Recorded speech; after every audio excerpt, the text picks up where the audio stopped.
you know, she said that it's important for us as people to share our failures, right? To let people know that you have failed at something, and the lessons you've learned in that season of failure. Because I do believe that when the Bible says in Revelation that God's people overcame by the by the blood of the Lamb and by the word of their testimony, I do think sharing your story, telling your story is very important, not only for the other person that's listening, but for you as well. 3, 2, 1.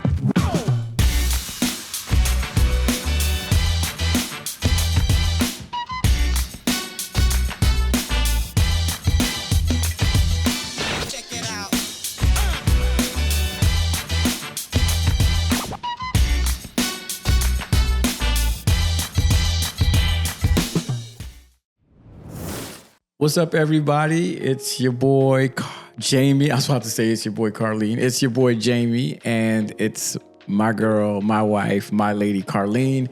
And we are here once again back with another episode of Carlene plus Jamie. Woo, woo. And I've been excited. You know what I'm really excited about? The fact that we have so much momentum, that we're really taking this seriously, and that we're consistently pumping out these episodes and having great conversation with each other and with our subscribers and the people that watch us on Friday evenings or whenever they catch us, or whether it's a clip on YouTube, Facebook, or Instagram, that you guys chime in, and we appreciate all the comments, all the likes, all the shares. Indeed. Shout out to the TikTok community. You all have been coming through as well. And if you're watching this and you haven't subscribed as yet, then I'm going to ask you to just hit the subscribe button. It's literally not going to cost you anything. Nothing. I think it's absolutely free. It's not going to cost you anything. It's not going to come out of your pocket, out of your check, or out of your 401k.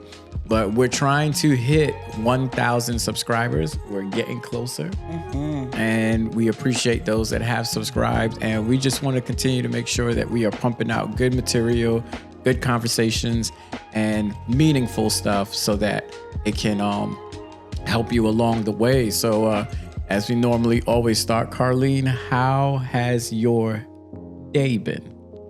My day or my week? I would say, I want to know today. How's your day been? It's a pretty good day. I am, excuse me, a little bit sick, but not sick, allergy sick. Unfortunately, the allergies in Georgia are messing me up. Yeah. And I've lost my voice. It's kind of coming back now. And I'm grateful for that. I still have a cough and phlegm, so warning you now, my throughout this episode, I may clear my throat or cough. But other than that, my week has clear my throat. I know, that's what came to mind as well. But it was a pretty great day. I took your advice. You went to the Winning Circle conference last weekend, and you came back with such, vigor, with such life, with such encouragement to kind of face the days ahead with all that you've gleaned, all that you've learned.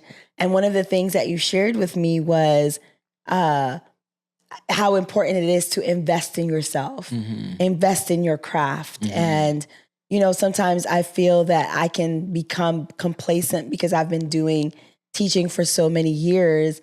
And excuse me, I feel as though, not that I know all of it, all the things, but I think every now and again, it's important to stay relevant. It's important to, excuse me, read and see what's trending with regards to education. And so I did that yesterday, and I was able to use what I learned in the classroom, and it worked. And so it just speaks to the fact that how important it is to invest in your craft, that it is important to become better at what it is that you do and don't become complacent. So I know that was a very long answer to how my day was, but I enjoyed my day because it was one that I was able to put into practice what I read, what I researched over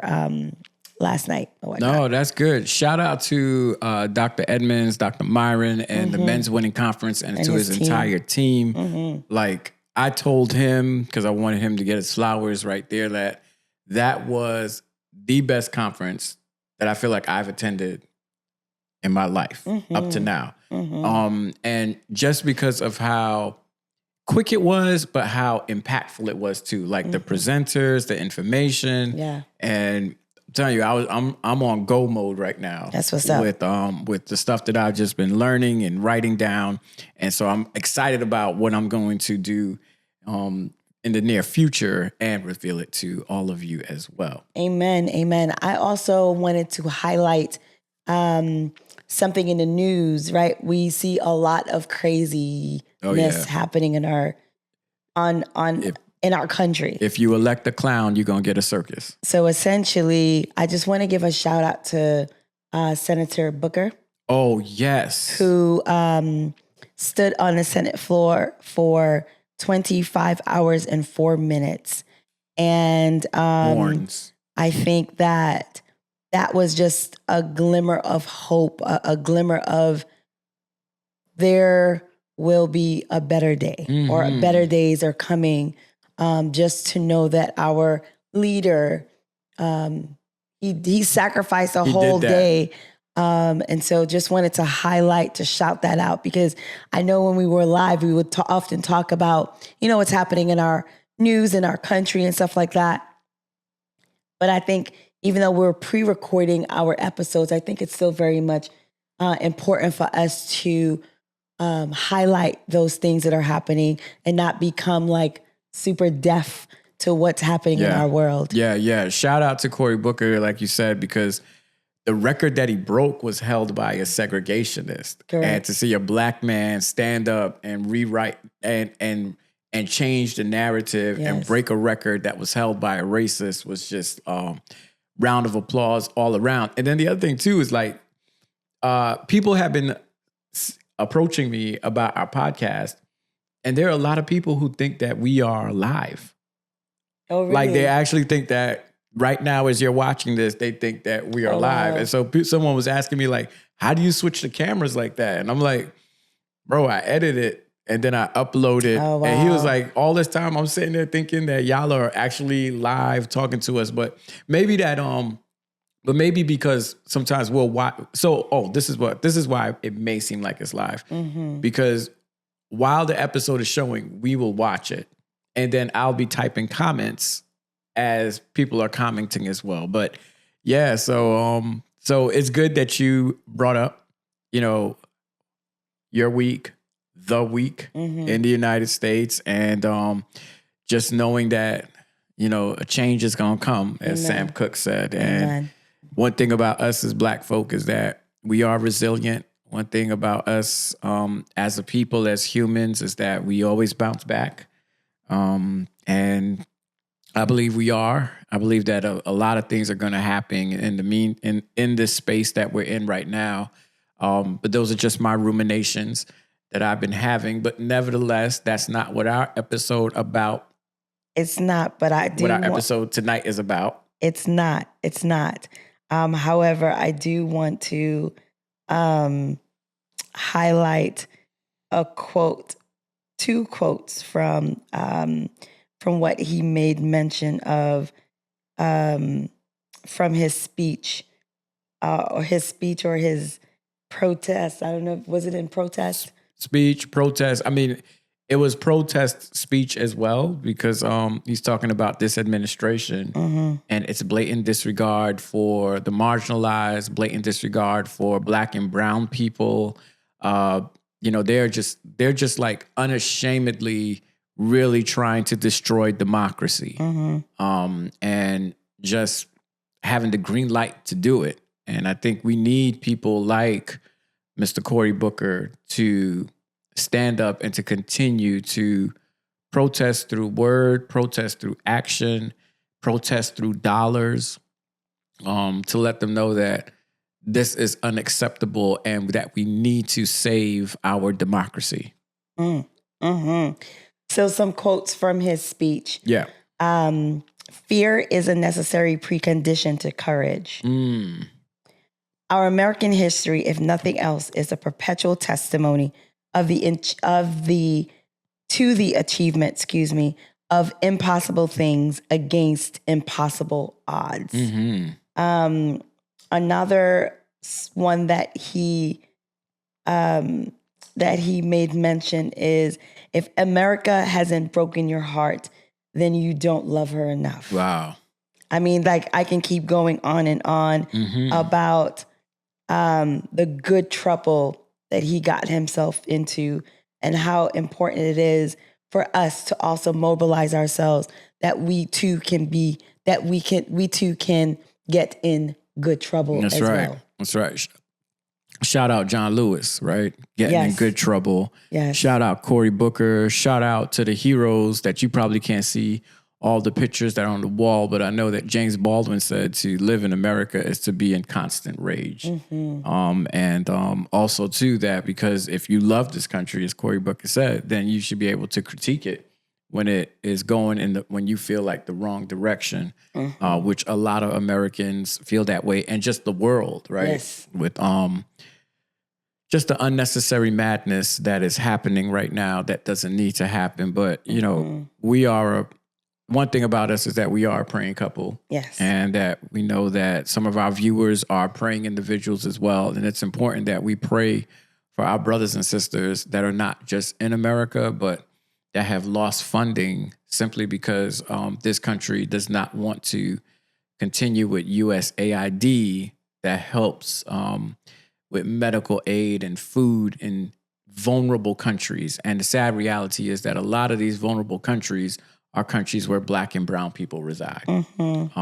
And to know that this president, Elon Musk, and J.D. Vance are making room for South Afrikaners, white folk, to come to this country to find refuge and asylum while they kick out Black and brown people, and have mistakenly put a father in an El Salvadorian prison. Mercy. And they're just like, we can't do anything to get him back. Mercy. And so his family right now is reeling because, and the El Salvadorian prison is one of the most notorious prisons in America. So God is not pleased. I'll just say that. And this is not the time for regular church. I believe that this is the time that we need to really, as a people, protest, stand up, and fight. But that's social justice, Jamie. Yes. Which I always am. But tonight, this evening, as you are watching us, we are going to stay on the topic of social media. But what we wanted to do with Carlene plus Jamie on this episode is talk about Black love beyond the hashtags. You like how I did that? Yeah, sure. Like how I just snapped to the camera. But nevertheless, Black love beyond the hashtags, and how does social media help Black love, or how does it hurt it? Right. Yes. And so, we could dive right into it and kind of share your thoughts. Yes, indeed. Our thoughts. And I think it's a good place to start is it has grown. I feel like social media beyond the hashtag has grown into this phenomenon of vacationing in luxury, matching outfits, having a big house, going on lavish dates and spending exorbitant amount of money on gifts for each other. Fancy cars.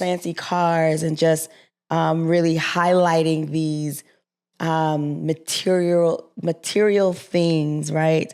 That get a lot of attention, right? We feel as though the algorithm almost loves those perfectly curated pictures or videos or reels that shows these individuals, these couples living lavishly, right? The rich, the successful gets so many views, and we're not here hating, y'all. We're not hating. We're just stating. We're stating. We're celebrating those couples and their ability to do that. However, I think the name of the show is what? What is the title? Black Love Beyond the Hashtags. Black Love Beyond the Hashtag. And when we think about going beyond the hashtag, I think it's very important for us to go beyond the hashtag of relationship goals, right? Like if you post a picture and the hashtag usually will have relationship goals.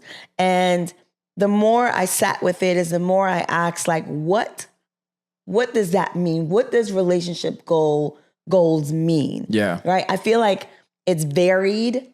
I think there is maybe a standard of relationship goals that's out there, and we can definitely talk through some of that right now. Like, what are some standard relationship goals that every couple should have for one another, for each other? Right. Yeah. I think and so to answer your question, but before I answer your question, I do also want to make mention of the flip side about Black love and social media and the hashtags, that there's one side of the coin that you mentioned, but the other side of the coin is that it can have a positive effect where it can create community, where it can create, seeing healthy relationships and other relationships talking to each other and feeding off each other, kind of like what we're trying to do with our podcast. But to answer your question regarding like what are some relationship goals, I think obviously if you are a Christian couple, or you are a couple rooted in faith,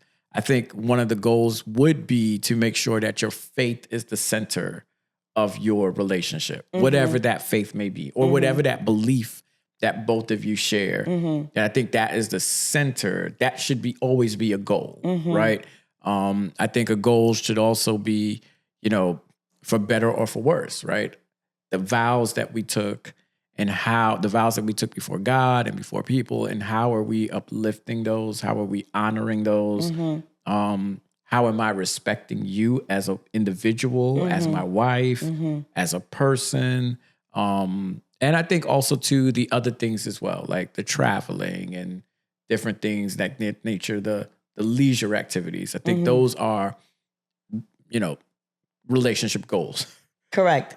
And I also think that relationship goals are not a one size fit all concept either. Right. Right. I feel like, yes, you may have those standard goals that you just made mention of, right? You want to make sure that you love each other, you support each other, that your goals align in terms of whether it's financial, emotional, whatever goals it is that you have, that you are aligned. But I also think that everyone's goals should not look the same. Yeah.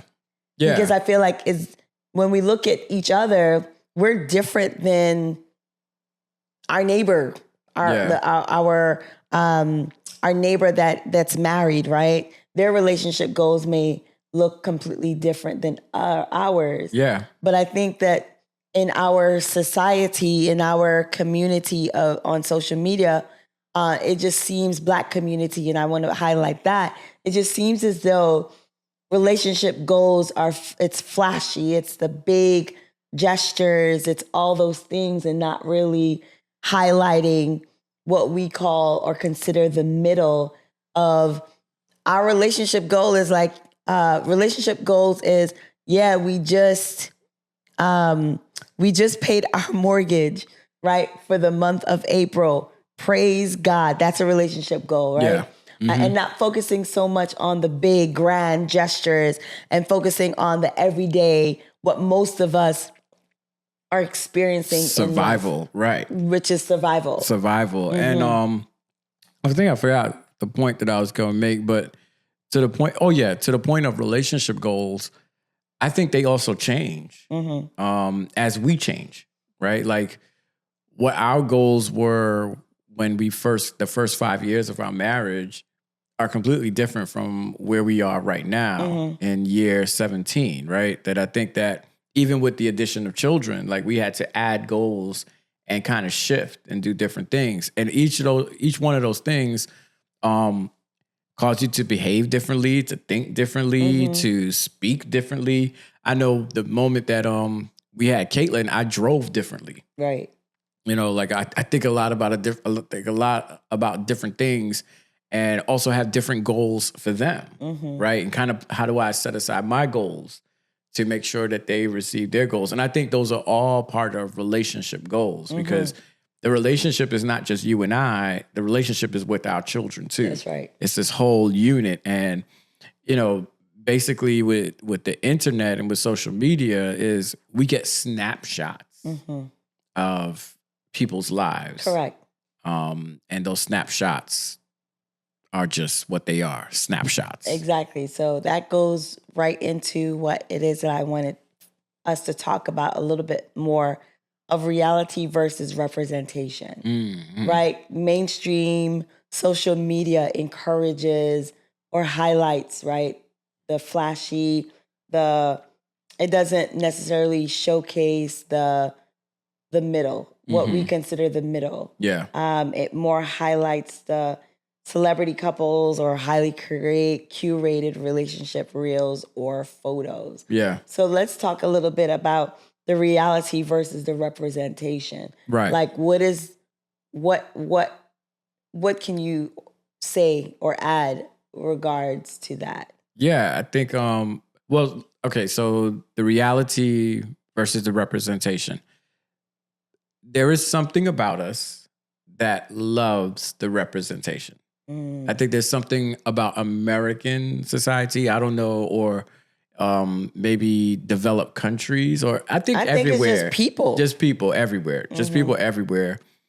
That is something that we love to see. And I think in some ways we live vicariously through these people, right? These celebrities. And sometimes if you're not mature enough, you may think that is a reality, right? That life, marriage should be like this or is like this. Excuse me. And then you can go into a relationship with unrealistic expectations because a lot of the stuff on social media, just like television, is an act. Correct. It's a 90-second act. It's a 30-second act, and it's very quick. It's flashy.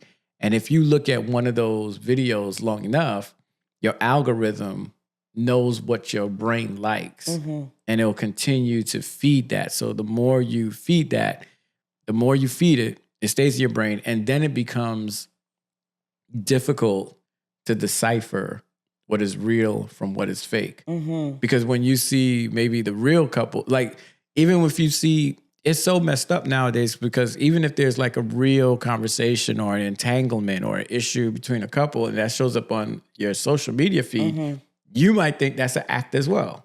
Correct. For likes or for views. So I think the nutshell, it's very, very difficult these days to figure out what's real from what is a perception or what isn't reality. Yeah, as you were talking, I thought about how, social media can be scripted in that it's a production, right? It requires for you to take photos. It requires for you to take an abundance of photos and then you try to choose the one that looks best, right? It also requires for those that are showing these amazing footage, most of them have a production team where they are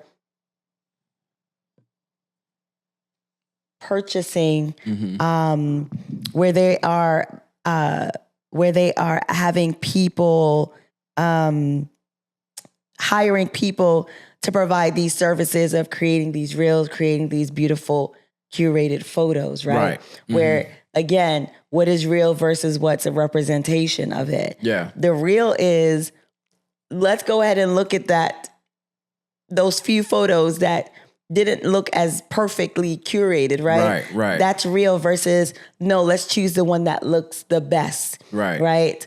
And so I think that it's also important for us to acknowledge that fact in the creation of the representation, that the representation is actually work. Yeah. It requires a whole lot more than just stand here, take a photo. No, you're thinking about the outfit. You're thinking about the place. You're thinking about all these things. And it's a job, right? And for some people, they have benefited well from taking the beautiful pictures, right? Yeah. They have endorsements or they have contracts with different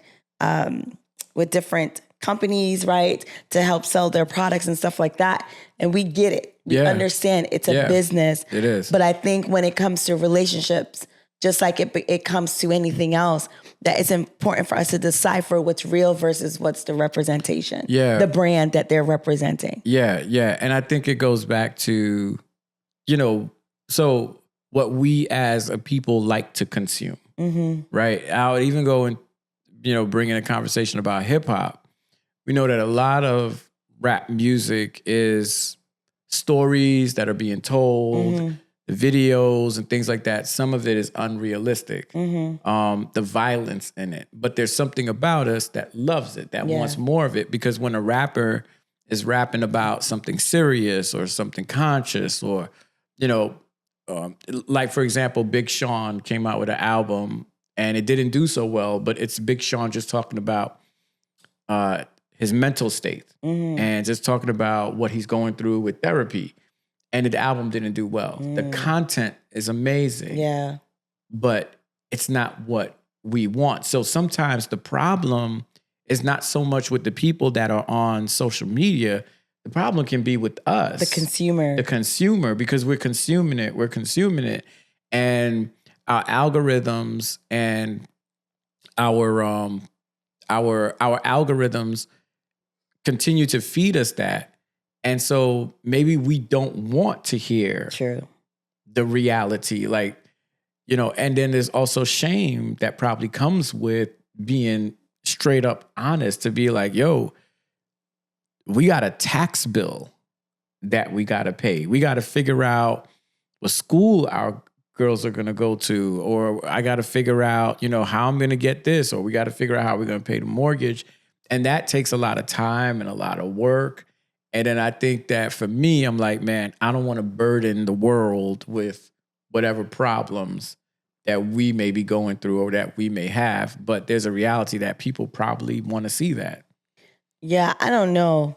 I also do think that there is wealth in not putting your business out on Front Street. Yeah. I do think that there is something sacred with not letting everybody know what's happening and what you're doing and how you're doing it and who you're doing it with. I think I honestly believe that marriage, and it's like twofold. I do believe that you shouldn't put all your stuff in Front Street. I do believe that everybody doesn't need to know everything that is happening in your life.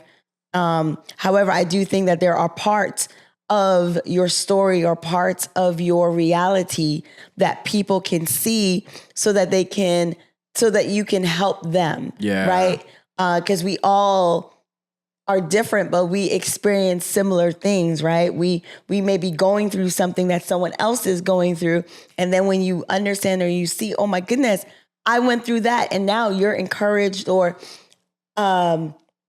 you're challenged in terms of like your thinking. Those are things that are great about sharing, but I do feel as though privacy is sacred.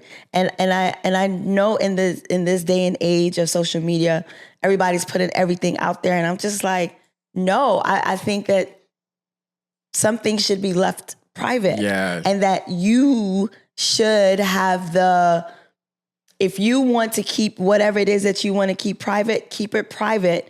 I just think that this kind of feeling where you're always putting out things that are perfect. I think that there's no balance. Yeah. Right? There has to be a balance so that people can know that you're real, know that you're also going through it, or something that's relatable that can speak to me and help me. Yeah, this conversation is a little bit more difficult than the reality of just the title, because I agree with you that there needs to be a boundary in regard to how much you share to protect yourself, to protect your family, to protect your space. But then there's also that responsibility that I think that creators like you and I that are doing the show, that there's a responsibility to give a reality of what marriage is like, what are some of the challenges, and what are some of the issues, right? So it's like you got to find that space that's sacred to protect your marriage, but then also revealing enough to help other young couples or other older couples or other couples in general. Because I agree with you too. I agree that people don't need to be in your finances. You know, people don't need to be, but on the same side though, like if we say people don't need to be in your finances, then do people need to be in your finances when you're making a whole bunch of money? Because it feels like if you're making a whole bunch of money, you out there like, yo, we out here spending, we out here this. I also think it's okay. I actually think it's okay if we go to a restaurant and we sit down and that we actually are showing like, hey, we're being very, very, what's the word? Frugal and careful about what we order so that we want to stay within the budget. I would love to see that side as well. And I don't think that's exposing how broke you are, whatever. That's just showing how responsible you are with your spending. So that people can be like, yo, there are people out there who look cool, who are trying to be frugal and don't, you know, and not out there just trying to like make it rain wherever they go and bring attention. I agree. Yeah. I do agree. I think it's just a balance or striking that balance. I was listening to Michelle Obama's podcast with her brother. I think it was their latest podcast. And, you know, as they were just talking about whatever the topic is, I don't want to go into that, but what I want to highlight is, you know, she said that it's important for us as people to share our failures, right? To let people know that you have failed at something and the lessons you've learned in that season of failure. Because I do believe that when the Bible says in Revelation that God's people overcame by the word of by the blood of the Lamb and by the word of their testimony, I do think sharing your story, telling your story is very important, not only for the other person that's listening, but for you as well. Because I do believe the more you share your story as you feel comfortable to, and sometimes as you feel uncomfortable to, and being in that vulnerable, hard space, I do think that there is life on the other end, on the other side of you sharing that failure or sharing that struggle. And you and I talk about this all the time, how one of the reasons why we started this podcast was to almost see in a very real sense, what life is like as a Black couple with 2 kids, 2 girls who are just trying their best to do their best, right? And I know that over the years, that since we've been on this platform, it has evolved into something amazing, something beautiful, where we've had people come to us, whether in person or online, and just kind of share how much they have learned or how much they have, you know, looked differently at a particular topic because we made that thing that seemed so taboo, like we made it a conversation and not kind of like hiding behind anything else other than just really sharing our story and sharing our truths. Yeah. So truth. And so I think it's just I think to each his own. Like, not everyone wants to share their stuff, right? And air their laundry out. Not everyone wants to set parameters or boundaries around what they share. But I just think it's important for voices of the middle, not the super rich or the athletes or the well-to-dos, and not also the stereotypical, we didn't talk about this as yet, but the stereotypical images of baby mama drama that also the algorithm loves and enjoys and pushes. I don't say enjoys, but it pushes that kind of content out as well. But I think it's so important for us to get the middle, the reality of what most of us middle class Americans, or just people in general. Yeah. Just people, whether you're high class, just people in general, like, yo, we are going through this, or this is something that I've learned, or this is something that has helped me, and I'm sharing it so that it can help others. Yeah, yeah, I think that's great. The middle, right? Where is that middle between the perception? Well, not the perception. The middle, the between the very affluent, very wealthy, and those that are like, not as well off, right? Like, we go viral for either one of those things. Correct. It's and hardly times we go viral for the middle. And as you were talking, I was like thinking about the realities, right? The reality is that most Black Americans, or most Black people in America, or Black males, for example, aren't making $95,000 and up. A lot of us are making around 40,000 or 50,000, some 60,000, somewhere in that range. And, for married couples, Black couples, a lot of us are middle-class people with middle-class taxes, with middle-class problems. And like you said, that middle needs to create that lane to talk about the realities of just what it is, of what it is navigating being in the middle. And then also to having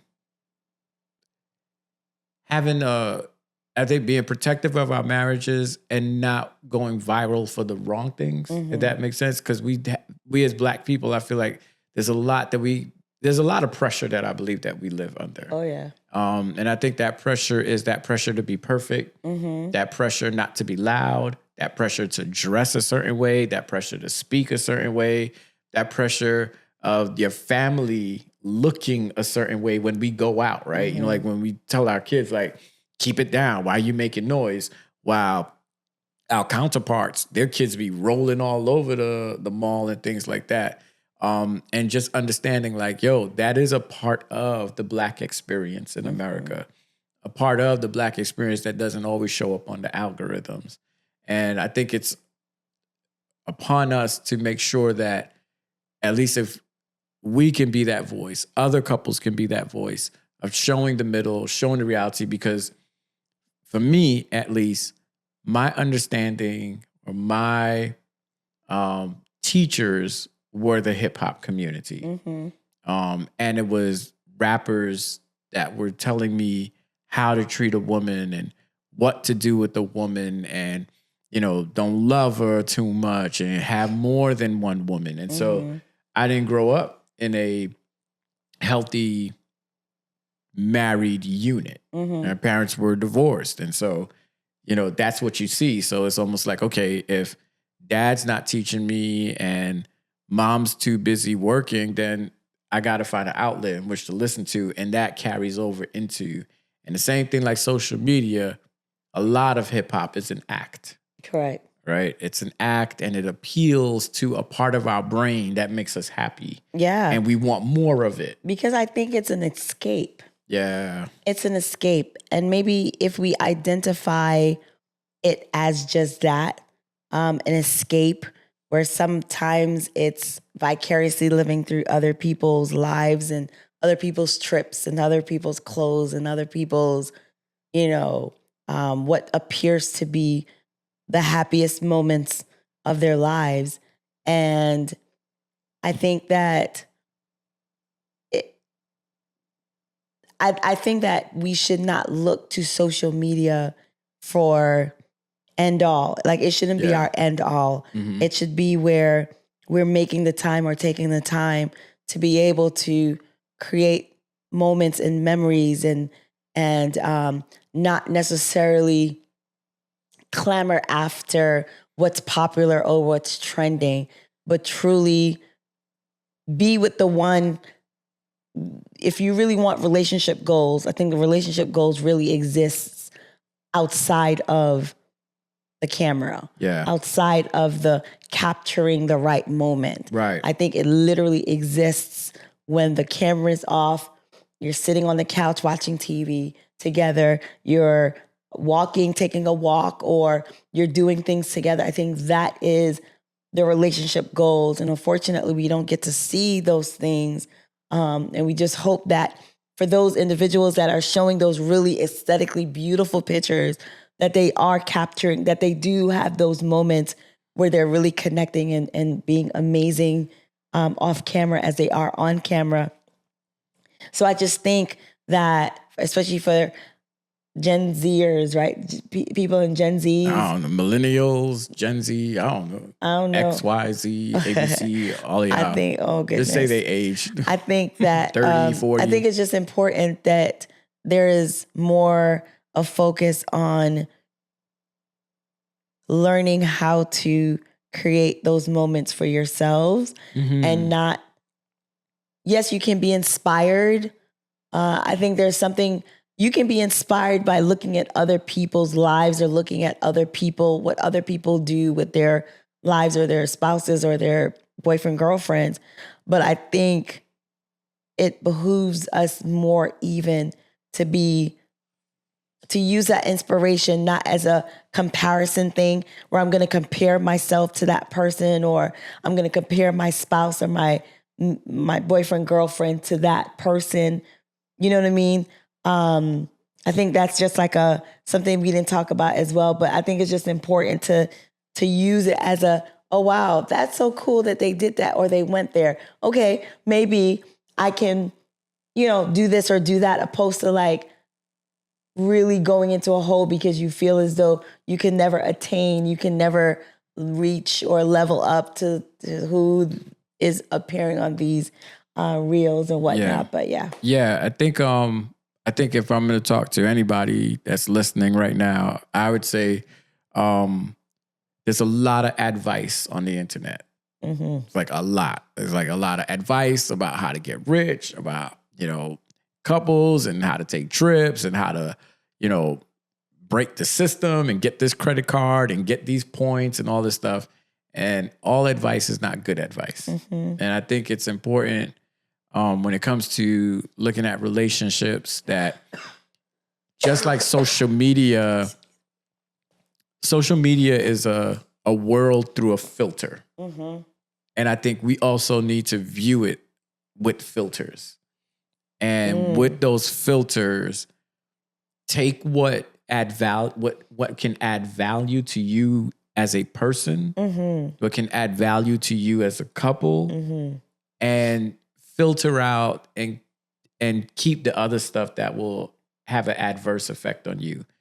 Use social media for, like you use TV, for entertainment, for drama, for all those things, but just make sure that you approach it with the aspect that this is an act, that a lot of it is scripted, rehearsed, and that there are some that aren't. But just have those, I guess, antennas up as you are navigating and going through social media and not using it to compare yourself to others. But I think like what you said, use it to inspire yourself. Because every couple's different, everybody's different. And we may love a couple for what they do. Like people love us. They're just for what we do. But you're not like us, right? You are you. You have your own things that you need to work through. But going back to the original point the original question that you asked about relationship goals, I think those goals should be what works for us. Yes. because I would even throw out, and maybe we could do this in another episode, couples therapy. That should be a goal too, right? Like individual therapy, things like that. So yeah, everyone's different. Everyone has a unique path to walk on, and we are just here to help. Yep. That's it. We're That's just right. here to help and to give a little glimpse, right, of what we've experienced in our almost 17 years of marriage, or just in our 40-something years of being on this earth as human beings. And so we just hope that this episode was something that was used as a tool to inspire you, to allow you to also put on your discernment hat, right? To discern what it is that you are watching and being able to filter through some of the things that we see, that we take in. I would say hours and hours that we can watch, be on those platforms. But we do hope that you enjoyed this conversation just as much as we have. We love the support. We love you guys, and we appreciate all it is that you guys have, commenting and all those things, like riding with us. Like, we do not take that stuff lightly. We truly appreciate it. And, we're here to share the good, the bad, the ugly, the messy, just so that we can help someone along this life's journey. Yeah. And so our living will not be in vain. Facts. So again, we ask that you share this if this has encouraged you, inspired you, that you will share this episode with a friend or with whomever. And we hope that you continue to walk in the path that God has for you. And that's it. Another great episode. Wait, before you close it out, I do want to throw this little plug in there before you go.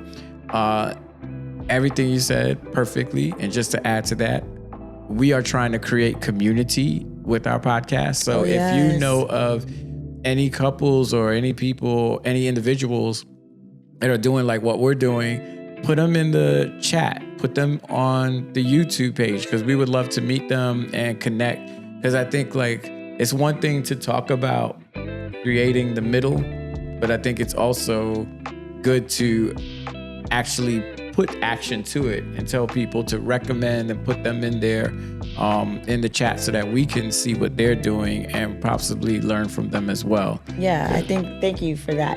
I forgot. Yeah, that's all good. That's why we're here. That's why we work. Exactly. Yes. So yeah, for sure.